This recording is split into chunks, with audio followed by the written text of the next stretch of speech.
Again, a comment I made on a YouTube channel. I share this because I find it an important crossroad of mind that needs to be lifted, so we can analyze the nature of mind, the nature of air element. The paradox here, though, is present in the language itself. There is a hierarchy built into our written and spoken language.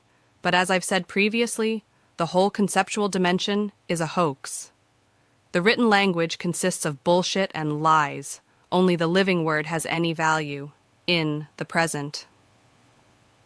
The left brain hemisphere, with its linear logics, is insanity.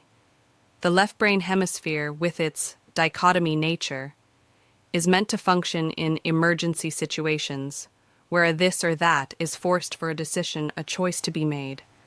But to follow this reptile brain in everyday life will render you a tunnel vision, and your intelligence will be next to zero. This is why schools are shaped to destroy intelligence. This is why politicians push for emergencies. In the land of the blind, the one-eyed is king. The one-eyed monster is the dick, fight or flight, sex and violence. This whole society is effed up, my comment, as a reply to me being wrong.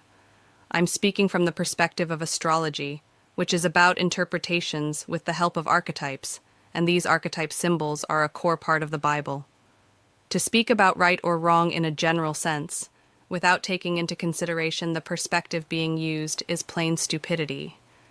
Am I wrong in general, or am I wrong about the Bible being full of astrological references? Or is there no such thing as astrology? Or can the world only be interpreted through the lens of a Christian eye? The old paradigm of truth and this or that is obsolete. It was a hoax from the beginning, with the purpose to justify authority over others by claiming truths and those who possessed it as being closer to God.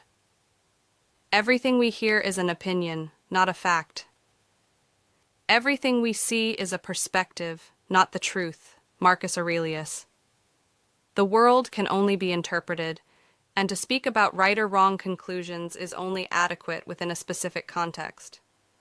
When I studied theoretical philosophy at university level, we discussed 4 different theories of truth, and none of them fulfills the criterion for any truths to be claimed. In best case, all definitions goes in a circle, making self-references in an infinite regress, an eternal loop. No one with higher studies wants to admit that nothing is true. They have too much invested and too much to lose by destroying the castle of air that they themselves feed off. There is a saying, only children and drunkards tells the truth. They have nothing to lose, and they don't take part in the fake theater of the adult and public life.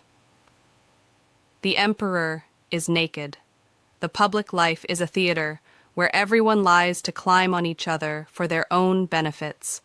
The puppeteer is Satan, so when you lie to others, you'll end up stuck in his strings, blurring your inner kingdom of heaven, slowly slaying your own inner child. The elephant in the room is the Aleph Ent.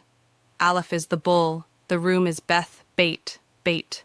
An Ent is a tree giant creature, see Lord of the Rings, and it's also a specialist in nose, ear, throat. For tree giant creature, consider also the parable of the mustard seed in the Bible, and mustard can be seen as mustard. Ardo means someone who judges others. When you grow an inner structure of truths, you become judgmental, and it also blocks your inner flow, making you square. And the public arena is the square, while the inner you is the circle. The biggest truth from AXO, Alpha Chi Omega, is Accio, a sneeze. There is a place mentioned in the Bible, Malachio. A guess is that this is another joke from our Creator. A bad sneeze, just as Bonacci and Fibonacci is a good sneeze and a physical good sneeze. It was just an inner tension that needed to be released.